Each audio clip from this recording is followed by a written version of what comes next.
La ciencia y la tecnología están en tu nuevo ADN, solo por la 91.7. Hablamos con la verdad. Así es, estamos de vuelta aquí en tu nuevo ADN y hoy día queremos contarles sobre una noticia que de verdad es súper importante. Quizás la pueden ver lejana, pero tiene que ver con la Antártica. Nosotros tenemos territorio antártico chileno y una notición para la ciencia porque Expedición halló los restos del Endurance, que es el barco de Ernest Shackleton, que en 1915 naufragó en la Antártica. Una expedición de investigación, ¿no?, que partió desde Sudáfrica en febrero pasado, finalmente confirma el hallazgo de los restos en súper buen estado de este barco que realmente fue clave en la historia de la expedición antártica, de las primeras, y que fue hallado a una profundidad de 3.008 metros en el mar de Weddell, esto es en el océano Antártico. Esta es una expedición que se llama Endurance 22, así fue bautizada, y queremos saber por qué es importante, qué significa esto para la ciencia, por qué la Antártica a veces pasa desapercibida y donde se hace una cantidad de investigación impresionante, en territorio chileno también. Bueno, queremos saber mucho más al respecto. Está con nosotros Elí Pulán, director del Instituto Milenio Base. ¿Cómo estás, Elí? Bienvenido. Hola, Andrea. Buenas tardes. Muchas gracias. Bueno, un gusto conversar contigo. Me gustaría que nos contaras más, ¿no? De qué se trata este hallazgo, por qué es importante, no solamente para el mundo, sino que también para Chile. Yo recuerdo haber estado en Punta Arenas en uno de los museos que son preciosos y donde ahí está toda la historia del descubrimiento de la Antártica, de las primeras expediciones y que es parte de nuestra historia también.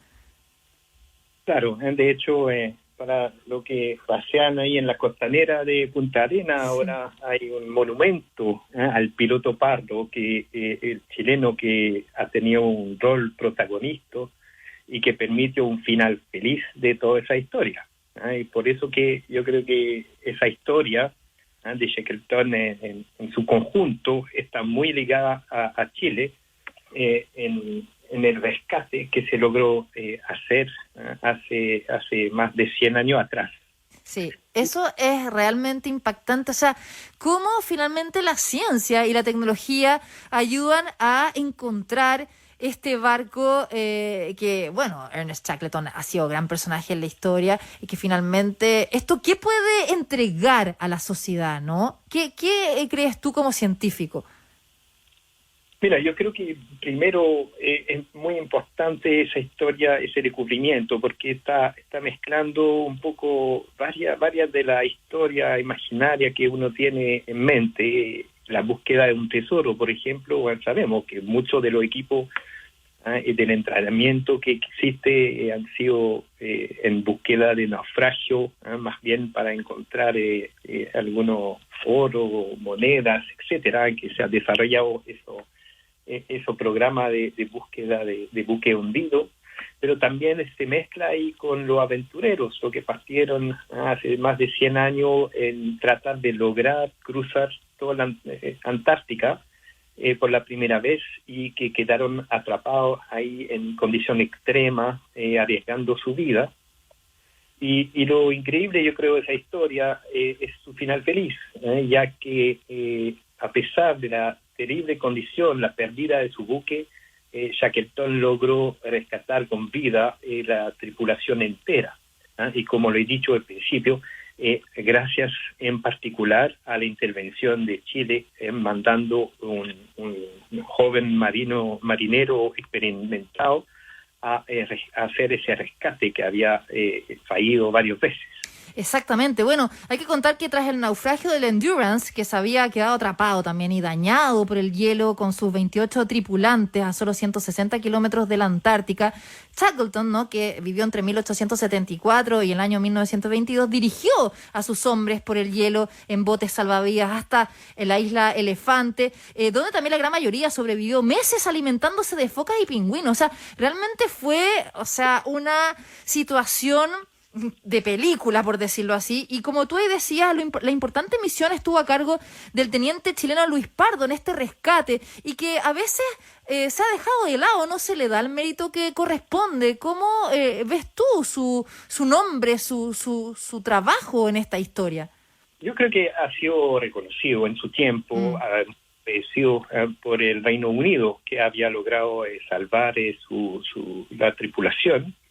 Y yo creo que Chile sigue en esa línea, ya que la Marina chilena sigue a cargo de los rescates en toda esa zona, y han tenido varias veces en los años recientes ir en rescate de algunos buques, en general de turismo, que han tenido problemas en la zona. Entonces, esa tradición, diría, sigue existiendo, y se inició con la historia del piloto Pardo. De todas maneras, bueno, de hecho, a mí me tocó estar en las Falklands, las Malvinas, le digo los dos nombres, ¿no?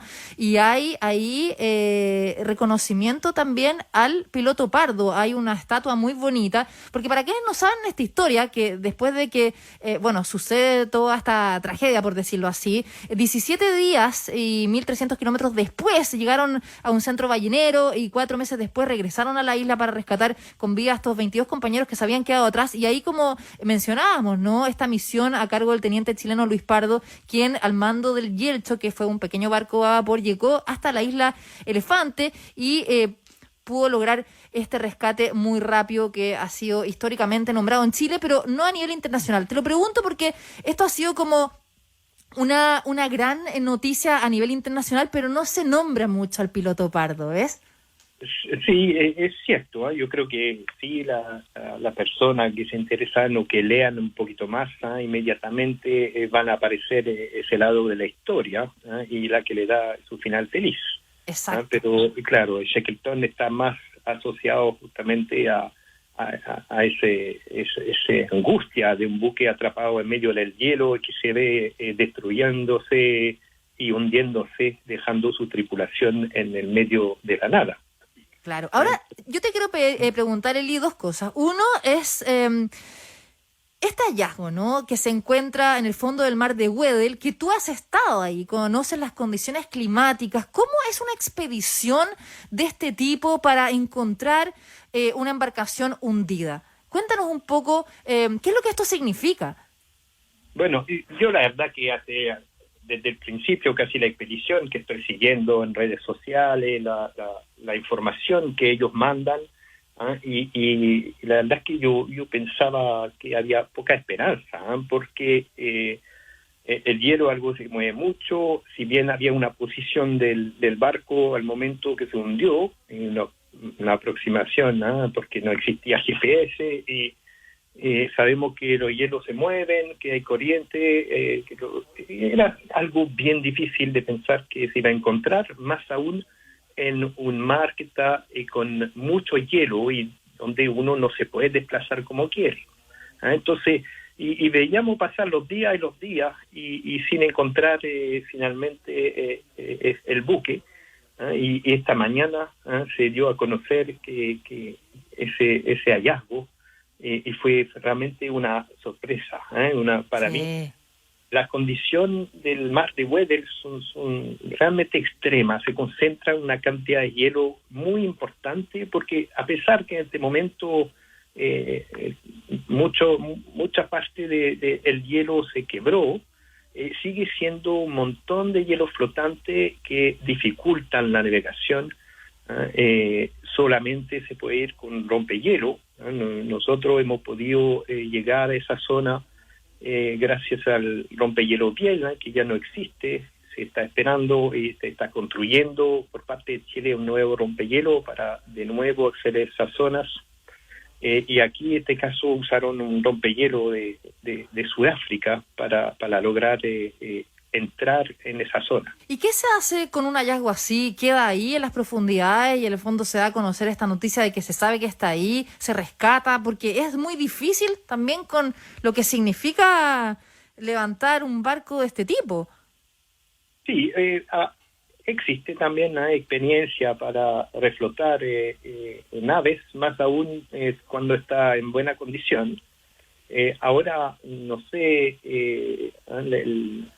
esa zona de la Antártica no pertenece a ningún país, está bajo el Tratado Antártico, es decir, un conjunto de países que administran un poco esa zona, y no sé si como legalmente, finalmente, si ese barco podría ser reflotado o no. Eso yo creo que estamos en una etapa muy preliminar todavía de la historia. Perfecto. Eli, ya tenemos que cerrar, pero solo te quiero hacer una última pregunta y que me parece muy importante para nuestros auditores. ¿Por qué es importante la investigación en la zona antártica y subantártica, que es además lo que está trabajando el Instituto Milenio Base? Claro, nosotros estamos investigando particularmente los efectos del cambio climático, de la biodiversidad, y el interés de trabajar sobre ese tema en la Antártica es que es una de las últimas zonas prístinas en el mundo, donde otro estresante de la biodiversidad son muy débiles, como la contaminación, como el cambio de paisaje, la agricultura intensiva, la sobrepesca. Todos esos factores que agreden en este momento, que provocan la crisis de la biodiversidad al nivel del planeta, son mucho más débiles en Antártica. Entonces podemos apreciar de mejor manera cómo el cambio climático está afectando y va a afectar la biodiversidad en esa zona. Es un modelo de estudio, una zona extremadamente cómoda para tratar de aislar el efecto del cambio climático sobre la biodiversidad. Oye, muy interesante. Bueno, solamente para terminar, un datito, que a fines de marzo terminan las expediciones antárticas chilenas. Recordemos que también vienen científicos de todo el mundo a estudiar la Antártica, y parte el invierno polar con 1 hora de luz solamente. Te quiero agradecer, Eli Pulán, director del Instituto Milenio Base, por estar con nosotros acá en Tu Nuevo ADN y hacernos entender mucho más de la importancia de este hallazgo del barco Endurance, que se hundió hace casi 100 años, ¿no? En toda esa zona tan gélida. Te mando un abrazo, que estés muy bien. Gracias, Andrea. Chao.